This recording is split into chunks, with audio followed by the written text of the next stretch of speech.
we're really deep in it, when you're that age, between the age of 10 to 18, when you're growing, but you're trying to find yourself, how much of your life do your parents actually really know about what you're doing, who you're talking to, what you're 10, 20, and that's when they can, we're talking about when we're coming up, so they can pretty much see everything.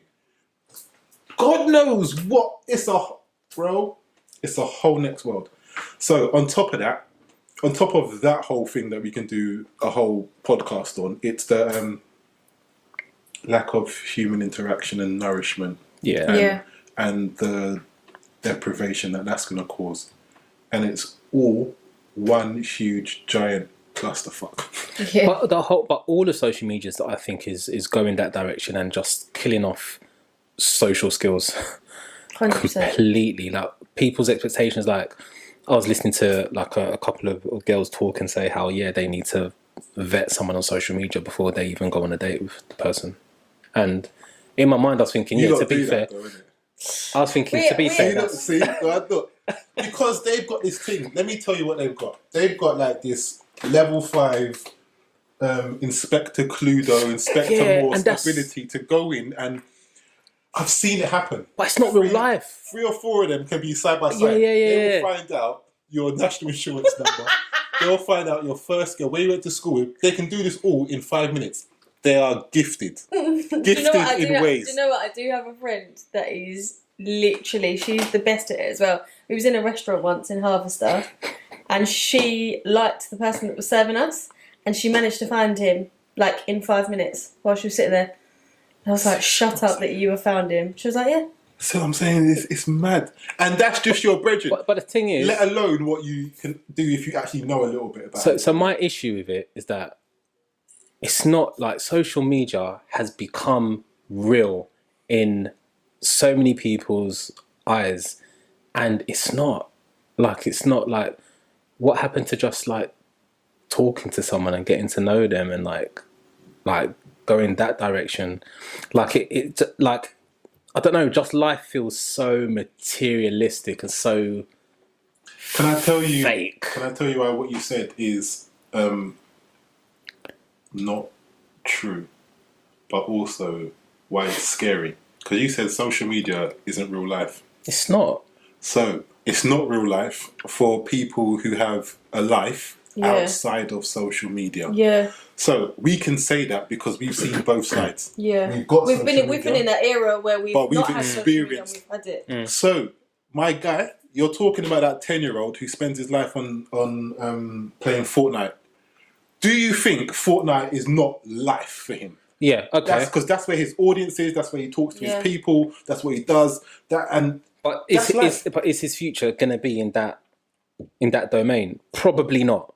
Probably not. But so are there people that... So eventually he's going to have to understand that it's not real life. But there's professional gamers.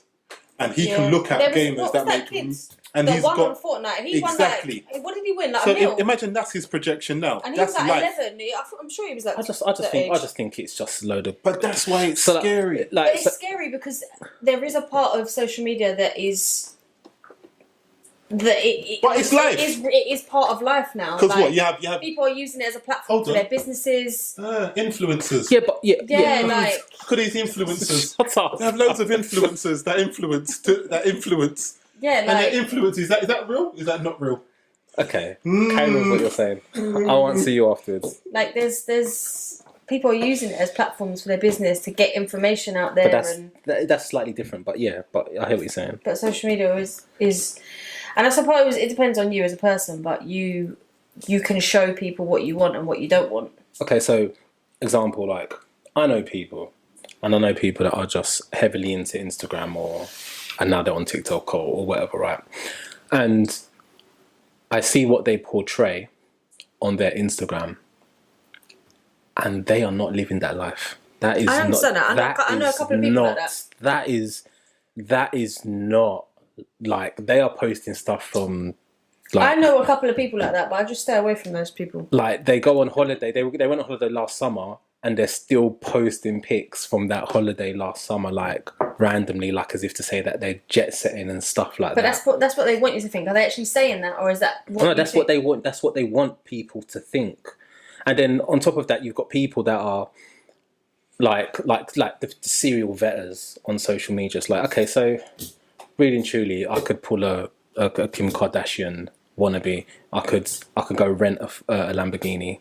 I could have a photo shoot and dress up in this is that and to post stuff. Like I could make my Instagram look nuts, insane, and then people would be thinking that I'm about that life. Yeah. But because they're vetting me on Instagram, saying let me check him out and blah blah blah blah blah, and then all of a sudden, like I've got models in my DM and stuff like that. Yeah.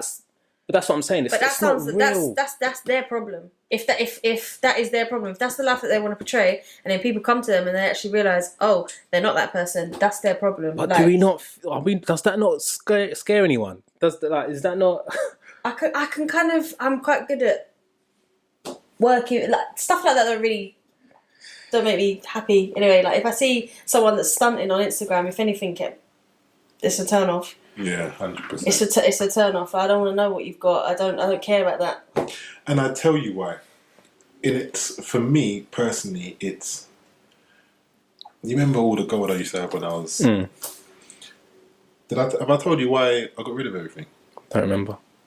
So sporadically, well, this was the last time, but there's certain times you need to flip gold to make money because you're not always up. So it's a constant commodity as well as being jewelry. But the last time, I was about to go sweet shop, and I'm just looking like a tramp. I got shorts on, I got old trains, I got a t-shirt on. I'm about to go shop, and I was leaving the yard, and I can't leave. I've got my gold on, and I felt less leaving the yard if I didn't have it on. And I paused, and I actually thought about, hold on, but you're just going to the shop. What do you need your top? And the Toms was about, it's that fit. And that was just anyway. I was like, why do you need this? And I felt away because I have a certain level of perception about myself. And if I am lesser because I'm not wearing this, or I shot it literally a week later because I didn't want to have to rely on something to be It's big. good that you got rid of it though. Like you didn't continue. I had to. But again, so like you're saying about seeing someone splashy on Insta and it being a turn off. When I was coming up and when I didn't have, you want to project that you have. So you want people to think. So when you attain money, you put it on you. You sit in it and you show people that you're moving, or you have red bottoms, or you've got spiky trainers that cost £8, but you're getting on the bus. And so all of this sort of stuff. So when you haven't got it, you're trying to portray that you have it. It's been 4 years since I bought my yard. And the change, thank you. And the change happened when I was actually, because we bought the house, and it's a 4-bedroom house in North London. So we're doing all right. And we bought the yard, completely gutted it, and rebuilt everything. And there's times when, and you can ask Jeff, and he'll probably say I'm still really materialistic and all that sort of stuff, even though I don't think I am. But go on. I'm not saying I'm just. His face said so. I'm just examining the thing. I would say that I've grown quite a lot. But there's times when I'm doing up the yard and I'm leaving the house looking like a tramp. I can't tell you how much of a tramp I look like. There's stains on my t-shirt, I've got plaster on, I've got paint on. But the way you think about me doesn't matter. Because I've just come from a house that I bought and you know what I'm saying? So that's why now I don't care about. Of course, there could be rollies there, and I can have a bigger car, and all that. But it's not important because now that I've got it, I'm not trying to show it. And it's not important that I've got it all over me because I know what it is. I've wasted so much money on cars, like just to have a nice car. and now I've got a little smart car that costs me nothing to run. See? No tax, no nothing. Gets you And to A to believe B. me, I want to get rid of it because I'm a car girl. I love cars. Yeah. But I've just got used to not having that as an outgoing car. That, like, I just don't want it. And no matter how much I look at cars, and I'm like, I'd really like to drive that. Your priorities have changed, though. But I just don't feel like I could have that as an outgoing again. You probably could get to there one day, but I think you're in a good place if you've realised that actually, like, you value your cost saving and your livelihood over actually running yourself into the ground to just have a nice car. It's these things we think we need to show levels of progression or self-worth, and if you